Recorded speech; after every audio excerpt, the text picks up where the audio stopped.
do you have time to watch some dirty in not sex, dirty in amusing ordinary TV series? Do you find some fun in this? I like some fun in this, yeah. I also do. We all have our dirty sides. Well, we can talk about that later. Hello, this is Robinson Erhardt, here with the introduction to Robinson's podcast, number 206. And this episode is with Slavoj Žižek and Lee Smolin. Slavoj is a world-renowned philosopher whose most significant credentials are widely regarded to be his past appearances on this show. He was the guest on episodes 109 on psychoanalysis, wokeness, racism, and a lot more.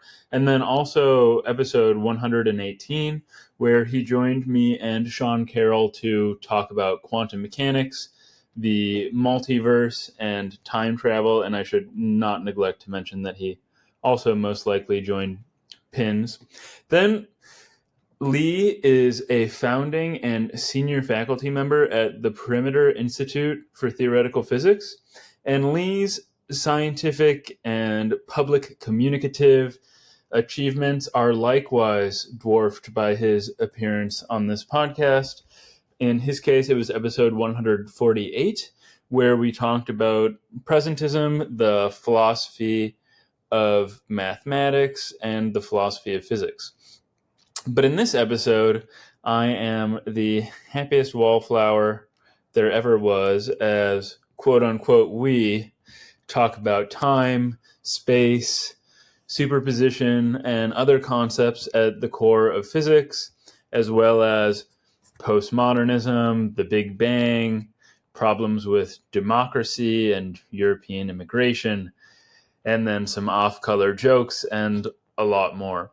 I also would like to mention that Lee is an honorary fellow of the John Bell Institute for the Foundations of Physics, of which numerous other guests are also members, including the aforementioned Sean Carroll, and then Tim Maudlin, David Albert, Barry Lower, Faye Dowker, and a number of other past guests. And if you're interested in the Foundations of Physics, then check out the JBI, which could use any and all donations to continue providing a home for this kind of multidisciplinary research into the foundations of physics.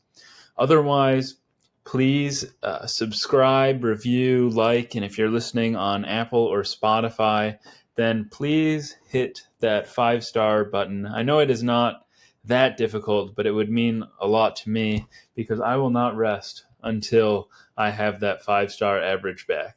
And if you'd like an ad-free feed or show notes, there is a link to the show's Patreon in the description. But other than that, and without any further ado, I hope you enjoyed this conversation as much as I enjoyed having it with Slavoj and Lee.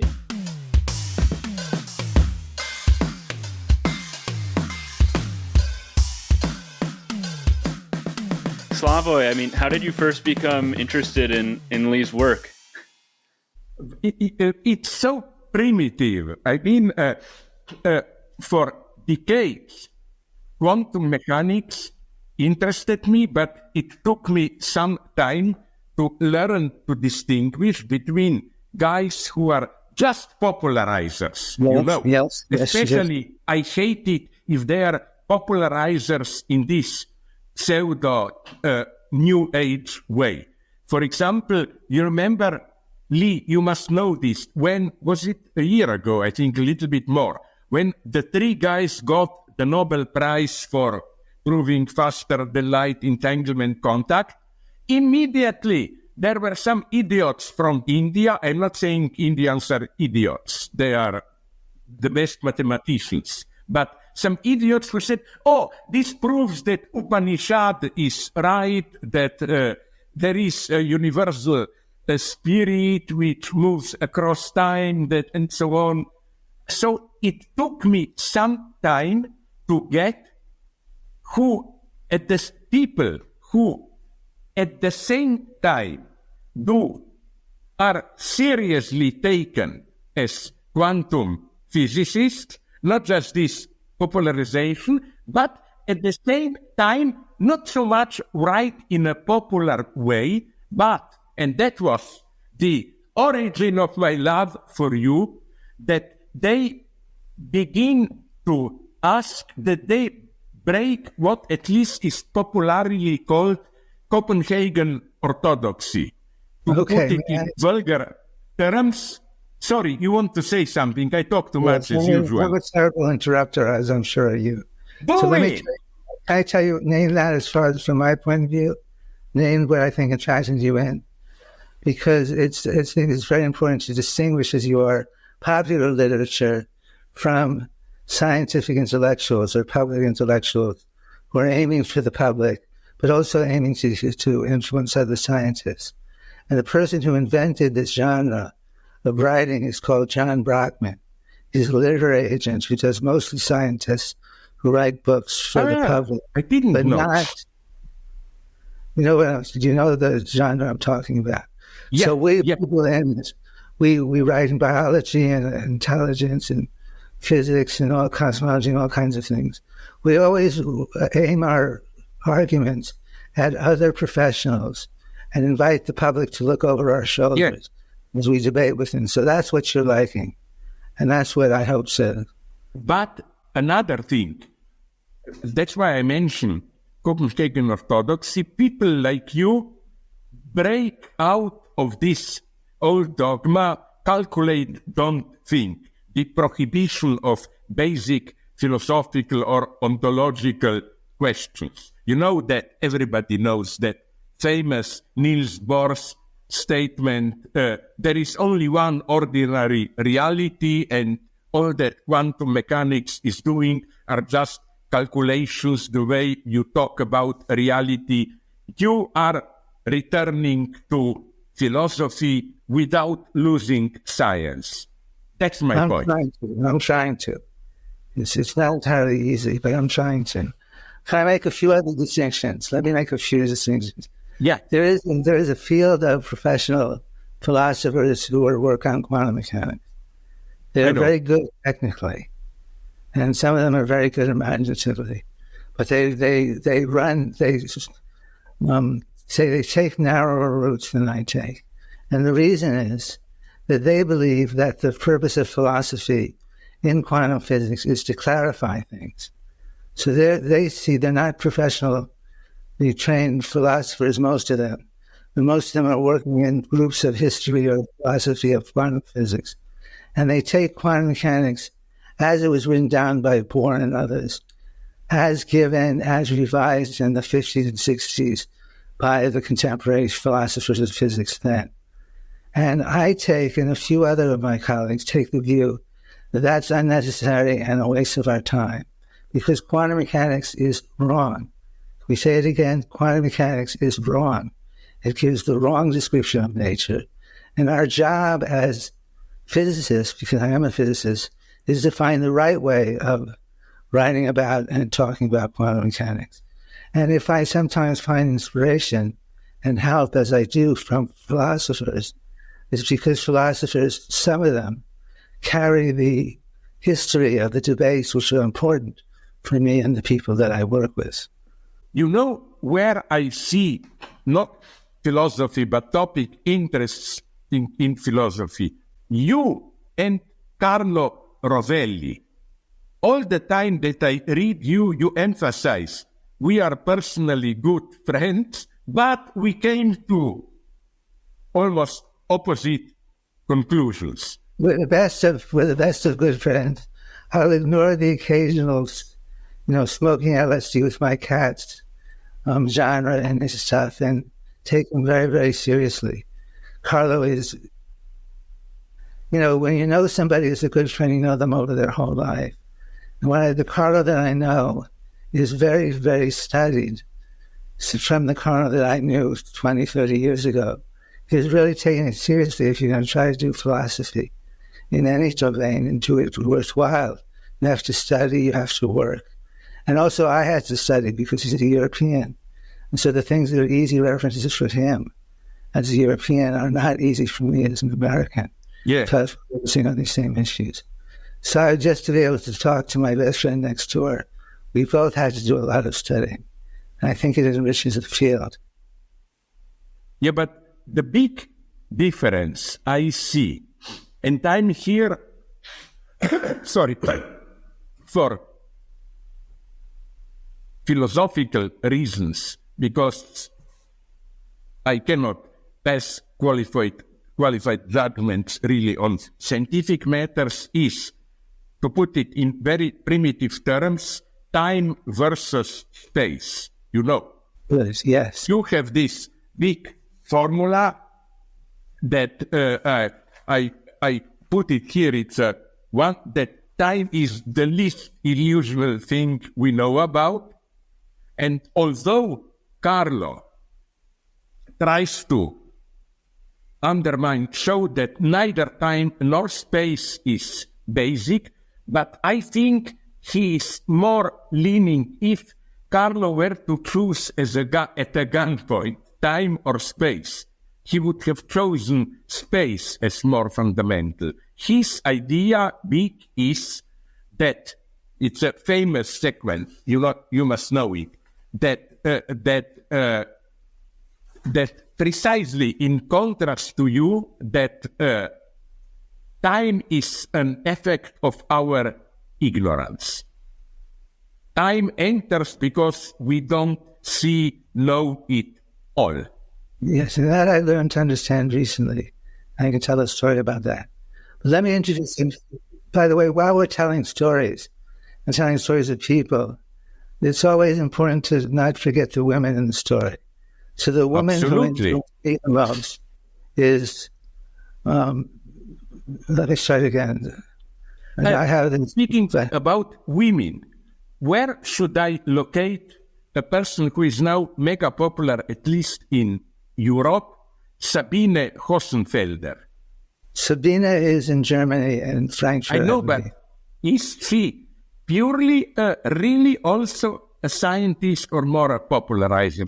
No, the person whose name I was looking for a minute ago was Fotini Marcopoulou, which is embarrassing. I should have passed her name. But anyway, she's the person who first convinced me that space has to emerge so time doesn't have to, and things like that.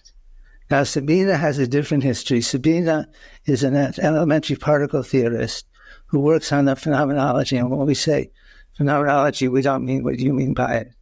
We mean studies of the collisions of elementary particles sufficient to predict the results of the collisions and so forth. So they stand between the theoretical physicist in particle physics and the observer. Now, Sabine was always very correct. She always found errors in other people's work and criticized them. And this is the only way I can interpret it. After many years of postdocs, also some preference established because of her family situation, as wanting not to live across Europe from her family, she ended up without a job. So she invented this job of auto-popularizer, which I think she does very well. But nobody appointed it to her. And it's a shame, the way I understand it, it is something that she can do to carry on her work, which she does very successfully.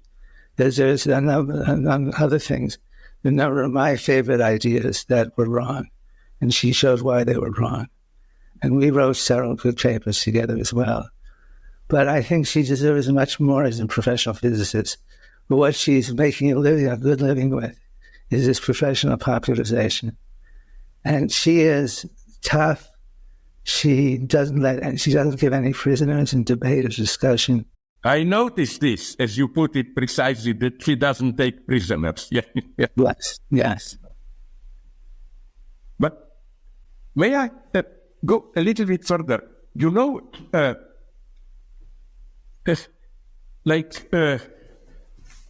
where do you stand with regard to this basic point of observation, or where I see two extremes? The problem I have with Carlos' idea that I am a materialist, I accept that observation which causes the collapse of the wave function and so on, that observation is doesn't imply conscious observer and so on. But at the end, he claims that in any interaction between distinct objects or processes, the one observes the other. I mean, but then in some sense, everything becomes an observation. Yes, I know where you're going. So may I say? Yeah, I am afraid to go into that direction. Where do you stand here? Okay, so this is very recent work I've done with Claudia Verde, who's another Italian collaborator. Claudia is a poet and an engineer and many other very good things. I mean, she's won many awards for her poetry in Italy.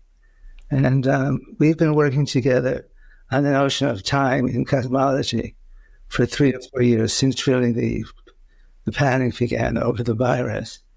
And so the views that I take of this really come from her, and let me try to summarize them. We believe the world is composed of things that happen, not things that are. The event is the smallest thing that can happen that changes while it's changing. So we have a kind of animist about what an event is. We break the happening of the world into events, which may be things that happen or things that connect, causally things that happen. And we try to make a picture of cosmology, of the history of the universe, centered on events, on causal relations between the events. That is, if an event follows in a causal sense previous events, that's one of the facts of the world, and we note it down. And we have ways to try to guess or calculate theories of what comes next. Some of this goes back to Heisenberg. Heisenberg wrote that there is no quantum mechanics of the past. If we're talking about an event that happened in the past, it's done, it's over, and it has whatever value it has. So you're looking for this particle up or down. 2 years in the past, it's whatever it was then. You're asking about 2 years in the past. If you're asking about the future, well, you don't know. You can speculate, you can bet, you can argue, and all that goes into the quantum description. So this very time asymmetric view that she rescued from Heisenberg, I like a lot. I tend here to fully agree with you, because if I understood you correctly, please immediately interrupt me if I missed the point. But if I fully understand you, one of your big bad boys, big enemies, is this idea of the block universe. Past, present, future, they all in some sense exist. It is only because of our limitation that we think there is time, and so on and so on. It's just silly. I can't. I have some friends who have that view, and I respect them for it. But I really don't think they've thought it through. I think time is ever happening, ever passing. The time is composed of events. Events are the shortest thing that changes, the shortest changing thing that changes. Oh, you connect. Yeah. Sorry. Okay, let me just say that many of these thoughts about time come also with a long-time collaboration with somebody in your domain, Roberto and Miguel Anga. And Roberto, if you know him, is a powerfully made intellect, and he took over making the philosophy of time and quantum mechanics by basically showing me, this is maybe 15 years ago, that everything that I was doing was built on a contradiction. And then he says, can we write a book about this? And I said, sure. We didn't really write a book together. We wrote 2 books together, which she realized is much harder than writing 1 book together. Or much easier, sorry. Writing 2 books is much harder than writing 1 book. And you've got two strong-willed collaborators. So we have a book in common, Roberto and I, from Cambridge University Press, and that's where I put a lot of my thoughts about time as they were developing. But the classical argument against space is that, there is no absolute space, every spatial distance is relative. So, against Newton, there is not one big encompassing space in which things dwell. But when you talk about time, do you also disperse time in this way? There is not one enveloping cosmic time. There are multiple relational times. How do you stand on this? I'm not resolved on this. This is a really hard question because there's a lot of evidence for special relativity, and special relativity is true and powerful. Yet, if we follow some of the logic that I've been sketching, then you can go back and say that there's a simultaneous reality to whether this particle could be correlated with this particle or not. And it's a puzzle, and I have pieces of it sometimes. I'm not in a phase I go through phases, and I'm not one of my time phases. So you're not going to get the sharpest version of me, but I'll do my best here. But another thing here, when you said this event as the minimal change thing that's happened, now we come to another notion that I don't fully understand. I get abstractly, rationally the point, but I don't fully understand, but which absolutely fascinates me, and I will tell you why.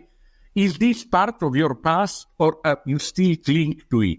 Your notion of nad as monad without mo. Is this your name for the minimal event? Oh, monad. Or did I miss it totally? Monad? Not monad, but in some of your texts I read, you use the word NAD, just nuts. You cut off the mo. That was a bad idea. Boy, was that a bad idea, yeah. Really? Oh my God. In my philosophical corruption, I loved it. You know why? Take it free. No, I remember what it was trying to do. And it did what it was trying to do in that text, but then I got very confused when I tried to use it again. So let's talk about it later. No, but I will tell you, please allow me to explain why. You know that at the very beginnings of philosophy, the first so-called atomist, Democritus, he did the same thing. When, what's his name for atoms? Democritus was much more intelligent than people think. People take Democritus in this primitive, vulgar, materialist way. There is empty space and small balls or whatever are jumping up and down there. But you know what's Democritus' name for atom? Den, D-E-N, and it's made from meden, which means meden, which means no being, but then you don't cut off the whole med. Like you cut off me, so it's usually translated as O thing. It's not thing without no, but it's nonetheless, you take nothing and you cut off part of the no. So you get a purely immaterial, but nonetheless particular nothing. I love that idea. I am, by the way, when you talked about primitive, I am deliberately a primitive philosopher, since I'm one at all. Absolutely. That's the only thing that works, really. Sorry. Yeah, and I think there's also, I identified myself with some friends who are artists, who I saw trying to practice in sculpture and painting a similar kind of freedom and naivete, we used to call it. If you can discuss something, it's beautiful, it's not beautiful. It makes me feel this, it makes me think this. That's important if it has a role in your life. It's not abstract theories of what's modern, what's not modern, and so forth. We're not, and especially what's postmodern and what's not postmodern. I should tell you, my friend St. Clair Simmons, when I asked him what is postmodern, I said I try to ask our friends who are, art professors, what is this postmodernism? And St. Clair replied, Well, if the purpose of modernism was to burn the old house down, then all this postmodernism has been about is choking off those dead little embers that are left, which is very puerile to be doing at this moment, considering that winter is coming. Yeah. So although I don't know why, often characterized as postmodernism, but my whole point is to get rid of postmodernism. I will tell you especially where my naivety comes. In some today's theorists who consider themselves, although maybe they wouldn't use the name postmodern, like Michel Foucault, the idea is, for example, to relativize the truth. You know, scientific discourse has its own truth, religious discourse its own truth. But when this comes up, I distinguish strongly between relativism, which I reject, and relationalism, which for me is a constructed mood. Absolutely correct. The way of Leibniz. And as a philosopher, I'm basically a student of Leibniz who's done sort of 1 page or 3 pages of Leibniz that I know well. And the rest I'm scratching my head about, but don't expect too much sophistication. I know that not only you, but also some other quantum physicists now, they like Leibniz when he claims that not only God as the highest monad, but every monad in a condensed way contains the entire universe, of course, from its own standpoint. Yes. And that I find very productive. Well, good. We find this in the recent work I've been doing very productive of suggestions for how to actually write down mathematically a theory of the world where something like that happened. And I'd be glad to send you the papers as we're really trying to make that world. And some of it is done and some of it still needs work, unfortunately. Okay, then let me move. I'm sorry now. I don't want to appear as a policeman who is giving you a third degree and so-called. Let's see you try. But I'm asking you consciously very naive questions. I simply didn't get the point when Rovelli introduces, I think, a strange distinction. It almost sounds like Bohr. He says that quantum phenomena exist, but not wave functions, not that superpositions are just epistemological. They are modes of calculation for us to describe reality. Now I will show my cards. For me, it's absolutely crucial, but maybe I'm wrong. This is philosophical, spontaneous, naive stance, to take superpositions and wave function up to a certain point realistically. They are another type of reality. They cannot be dismissed just as, it's just how we calculate. Where are you here? I'm with Bohm. I believe in non-local invariable series. I'm with Sabine with these hyper-deterministic causal theories, which I think has been very missold and misunderstood. I don't think she's done a good job. Now I think I understand how I've been doing it all this time. I think that the world is inherently non-local, that change happens. Inherently non-local. Local, that I totally agree, yeah. Space emerges at some point and space emerges when locality emerges and separates the world into those things that are separable, and then we can say this is far away from this. And then we have to describe how is it far away. We have to summarize how is the information set. And that's where different kinds of concepts about how physics work emerge. But fundamentally, the world is not local. And the world is evolving in a way in which things way over there have a lot of coupling to things way over there, and vice versa. And we can understand those couplings and make hypotheses about how they work. I mean explicit hypotheses with formulas and so forth. And so that's, I mean, I can say more, but you see the basic picture. Yeah. Okay, let's go on. Sorry, you know where I would like to question you a little bit more in detail. How do you, it's a very naive amateur philosophical question.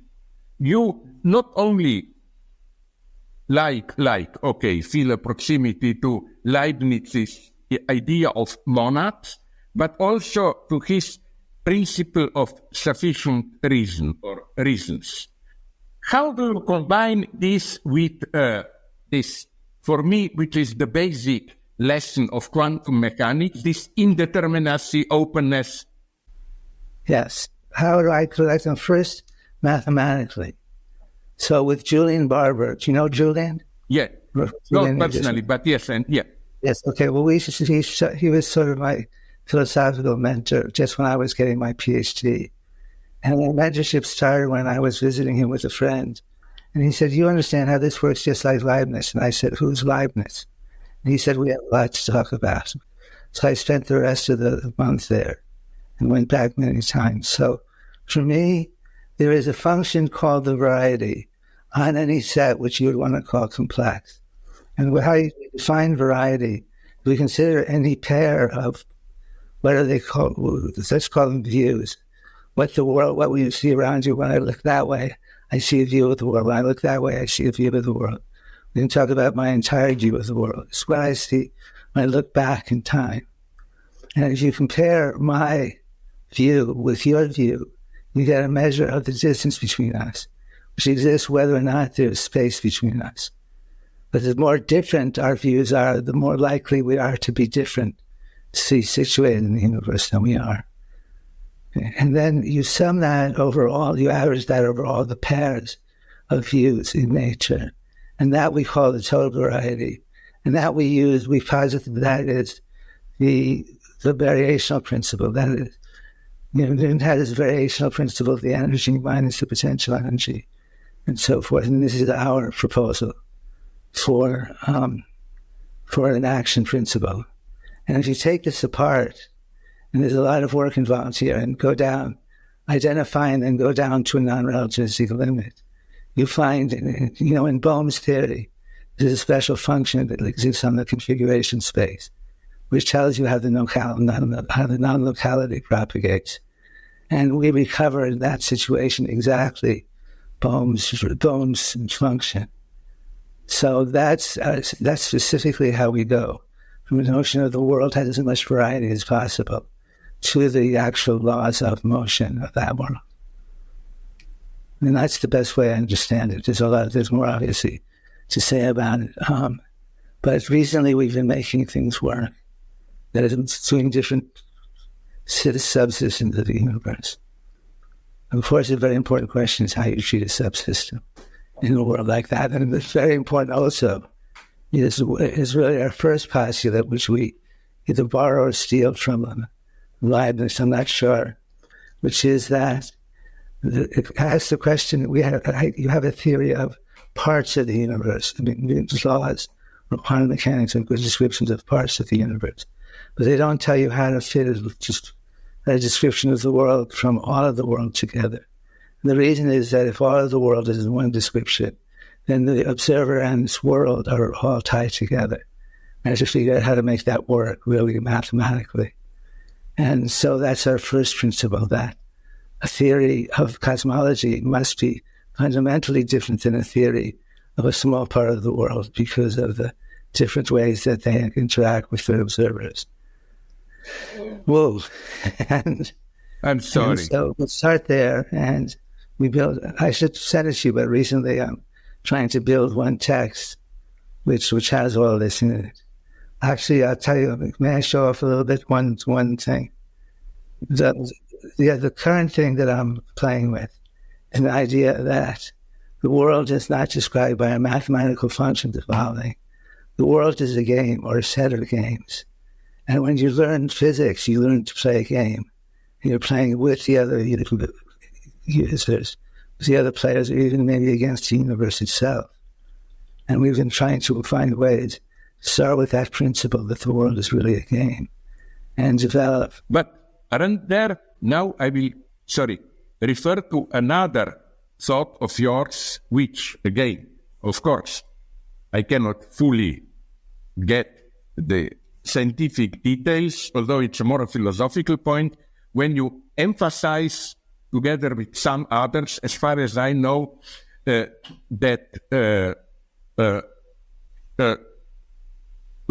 I don't know, I will try to be as clear as possible, that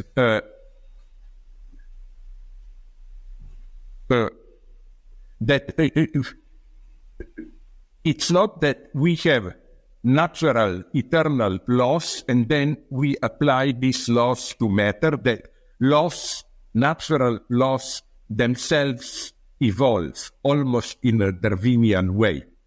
Yes. Such an idea. Is this in any way related? Please, I'm now looking from you for a good Stalinist brutal advice. Do you know that the Dutch guy, I think he's Dutch, Thomas Hertog, with T, who wrote a book? It's a little bit pretentious because he refers to Stephen Hawking, with whom he was as an assistant in the last years. Yes, I know he is. That much, yeah. And his idea is that at whatever was at the beginning, Big Bang or some primordial confusion or what, that at that point it was an open process and it wasn't predestined by any meta-legality which laws will prevail, which laws of nature. Yes, so I haven't read him, but I've listened to parts of him. What I really think is that he's on the beginning of a long track and needs to go a lot further before he has to be able to face what we call the meta-laws dilemma and smile, which Rupert Unger taught me how to do. And sorry if that sounds a little mysterious, but basically, let me say just to show names around. Do you know who Jaron Lanier is? Sorry? Do you know who Jaron Lanier is? Yeah, I heard the name. Okay, we're also very good friends. And what Jaron is doing, his battle in computer science to keep computer science about living things that we make and play with, is very analogous to my fight in physics, to keep physics a game that we have fun playing with. I don't know if that makes sense, but... So we have some papers with Jaron in which we're bringing back this idea that I published a long time ago, that there might be a way to bridge between natural things that are evolving and making new laws as they evolve, and artificial things.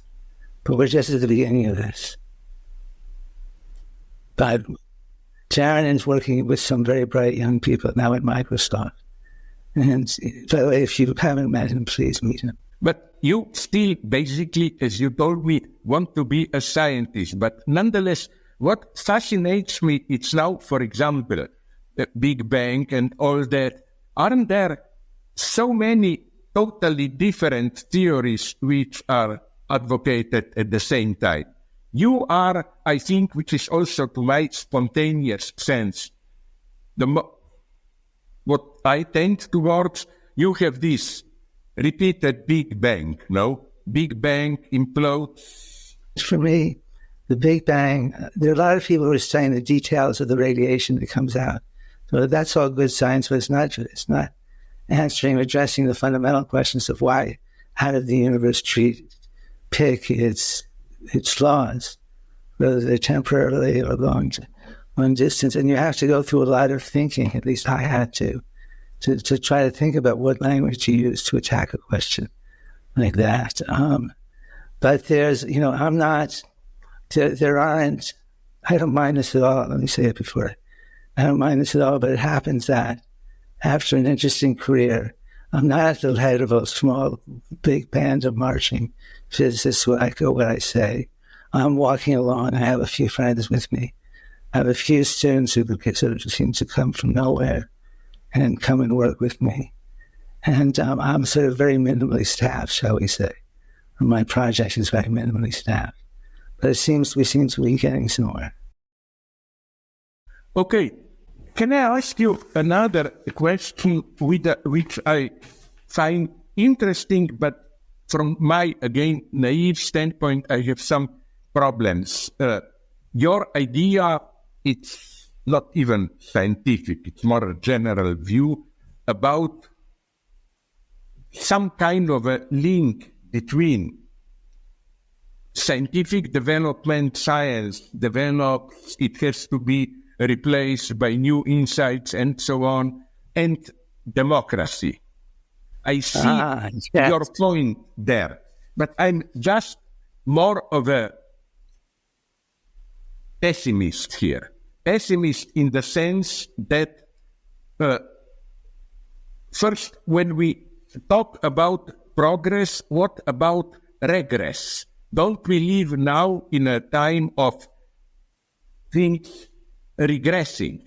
Second thing, sorry, please. No, so you may be suffering from two facts. One of them is that the work that I did was try to draw together, discussions about the future with physics is pretty old work. And I've written very little since then about these issues because I've been so confused. I mean, to tell a story on my agent, when I turned into my agent a few months before the big transition in 2000, and said, here's my millennial book. I explain how everything is going to take off exponentially and grow, and we're all going to be prosperous and smart. And he said, I'm not going to support your book. Your book will get 3 people who buy it, and all of them will be your mother. And he was right. So he saved me a bad book. So I don't know what I think. I am deeply confused between my pessimism, of which I have some sources, and my optimism, of which I have a number of sources. And I don't know what to do. I mean, I've just been... Can I give you one example which shocked me? Once I was, unfortunately, it was stupid on me, I caught myself in a debate with a true Christian fundamentalist. And he tried to convince me that we are also for progress more than you. And his idea was this one. It began with equality of races. Other races are not less than us. Then the next step was equality of women, equality of sexual orientation. And then he told me, we just go one step further and also demand equality for people who are not yet born. So the idea was, for me, when people talk about progress, I always ask, but it's not just that things progress or not. The notion of what we consider progress is changing all the time. Well, unfortunately, I have to concede some distance to pessimism. Unfortunately, me also. Yes, please, sorry. I'm part of a 20-year-long experiment and starting a new kind of physics institute. It was supposed to be an experiment in non-hierarchical structure, more democratic science structure and so forth. And at this point, I have to say we failed. As our institute thrives, but in the shadow of what it might have been. And there's a number of, luckily in my family life, I've had lots of unanticipated good luck. I can't attribute to any wisdom, but I've had much more good luck than I deserve. But it's, living in Canada is bewildering, but it rewards your time to study it living in the United States at this point. I have no idea if I'll ever go back to live there. No, because it's very personal. Because where do we send our child to university? Yeah. What university would you send your child to these days? For me, this is a big problem because my experience is you have very intelligent, great people here and there, but they are usually dispersed. So that the problem is you want to get that great guy, but look at what idiots you have to buy with it. You know what I mean? Unfortunately, there are very few cases where people whom I really admire are like all in one camp connected. The second thing that worries me is, and this is what I mean by regression. It's worse in Europe than in United States and Canada, from what I can judge. Look at the problem of foreigners, immigrants, and so on, where the conflict is now in Europe between the rights of the immigrants and, to put it simply, populist democracy. More and more parties are voted in, who knows, even in France, Marine Le Pen, neo-fascists will win, in Italy, Meloni did, in Sweden, in Norway. So what if we are in a situation in which, I am referring now to, maybe you heard the name, he was more popular years ago, John Elster, a Norwegian rational action theorist, where he says we are all saying today that democracy is under threat. But what if the threat is democracy itself in its populist form? Don't we witness more and more today that the majority can be wrong? Oh boy.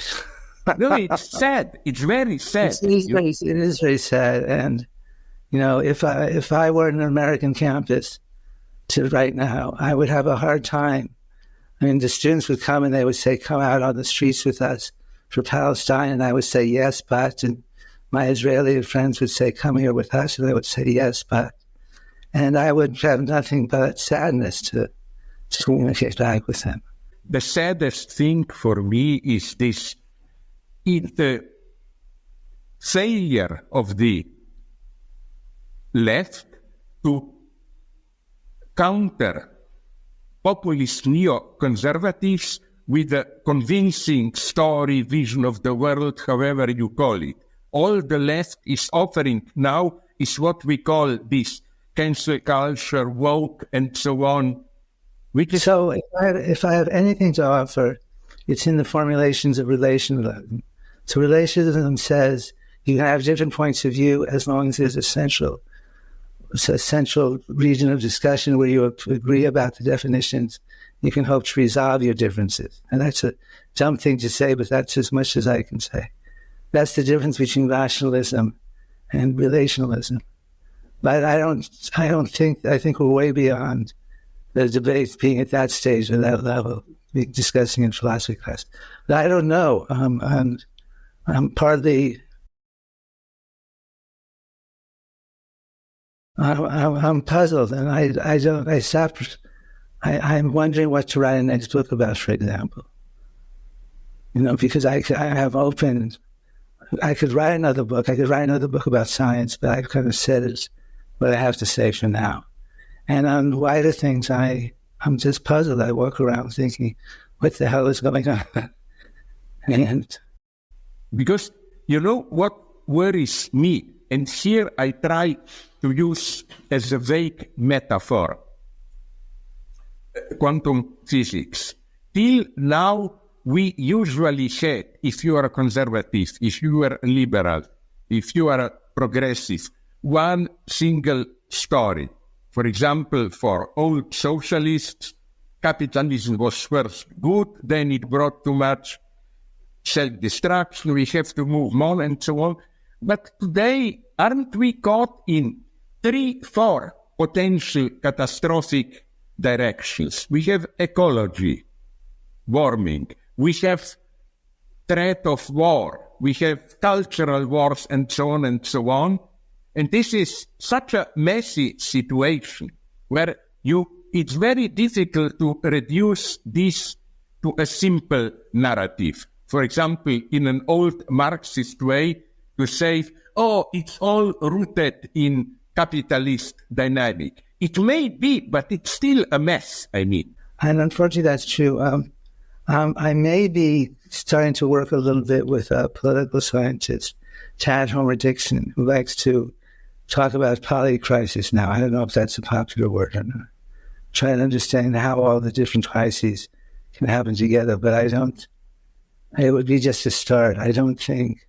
I mean, the things that we used to think about when we thought, the big problematic idea in my, well, I don't even want to say that, but, you know, Stu Kaufman, Per Bach, and these people who developed the ideas about complexity were not wrong. They were geniuses. They had, to me, very important ideas to think about, but they didn't push them through enough, and they didn't push them through the contradictions. And now when up against what we really should know about, we look silly. I mean, am I going to take all the things you mentioned and build myself a big flag that says complex systems and march into battle there? Can I ask you another mega question, but we don't have time, of course, to go into it, which interests me. What it first back to you, it interested me extremely when you mentioned this, like, don't focus on the past. No, it's now, and then how this now moves towards the future. How do you relate to the idea? I will put it in a very conditional way, popular with some popularizers of quantum mechanics, that first, okay, I will begin with that well-known Feynman's idea that when a particle goes from A to B, basically it, in some sense, virtual, it takes all possible paths, although it collapses into one. So, my idea of my recent work, when I'm also abandoning my old-fashioned, although not naive, but nonetheless Marxism, is that isn't our history like this? Like, did you read? I didn't, but too naive, but nonetheless, David Graeber, The Dawn of Everything. Now, it's a very popular book of alternate history where it goes at different points in history. His example is the Inca Empire, and shows how it was deeply self-divided. It had potentials not just for this centralized human sacrifice terror, but also much more in our notions open demo. Sorry? Did you meet Sally? Yeah. Yeah, I met her, yes. And I Nice. made, in my style, some bad taste jokes, telling her that is she, Lee, in these times of political correctness, you shouldn't draw any conclusions from a name. Yes. You can be everything, you know. So, No assumptions that I believe. yeah, no, because you know that, for example, this idea now with some trans people that they call themselves not he, she, but they. He, she, him, They. they. But in Slovene, my language, this is absolutely ridiculous because we can use they even to address another person, but it means an almost old-fashioned feudal respect.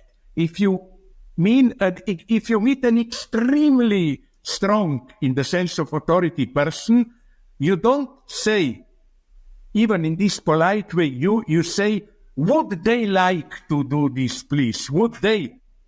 You do this in England too. If you haven't spent so much time with the Queen or the princesses, you might know that you do this all the time with them. I didn't know. So again, this it appears ridiculous for me, and I got in many trouble for saying things which are no longer taken with certain irony today, and I get in trouble again and again. Let me close on maybe with two jokes. One of them is the recognition that a lot of these people are clowns deliberately. And I learned this when a friend of mine who knew Derrida took me to hear him. I never could read Derrida at all. And I heard him, and it was crystal clear, and I realized he's a jokester, he's a clown. We need to know maybe a tiny bit of French, and then it's all funny. Maybe that's an exaggeration, but that's the way he saw it. And then Feynman, who I knew a little bit, Feynman was a total clown. Do you think he took that stuff seriously? Then finally, the great clown Einstein, who taught Einstein this conjecture, who taught Einstein to put on those hippie clothes and no socks and walk around. Yeah. Who taught him that? From who did Einstein steal? Einstein stole the whole getup. Einstein was a sophisticated mid-century gentleman who came to the United States and turned himself into a clown. Walking around with yes. Where did you learn that from? Who did you learn it from? And then a lot of things will make sense. I don't Charlie know Chaplin. Einstein copied Charlie Chaplin. And the whole thing was a clown act to hide. Yeah, but you know what I nonetheless like about Chaplin? It's an ingenious idea. You saw our generation did.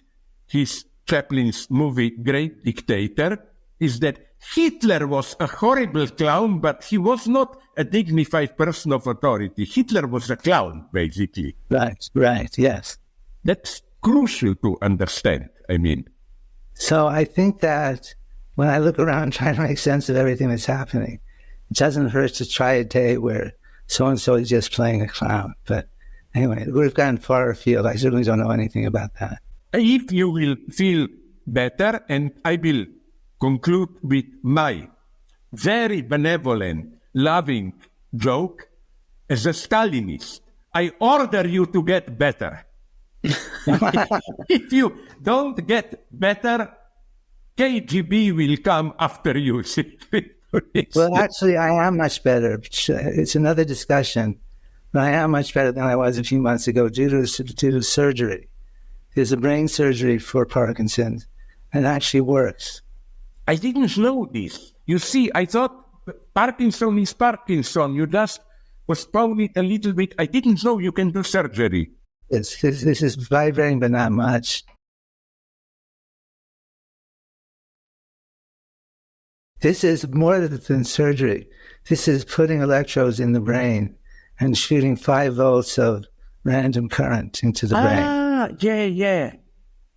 Yeah. This also, I mean, I'm deeply into it. This is different topic, but all this idea vulgarized by Elon Musk or not, Neuralink, like direct connection between our brain and...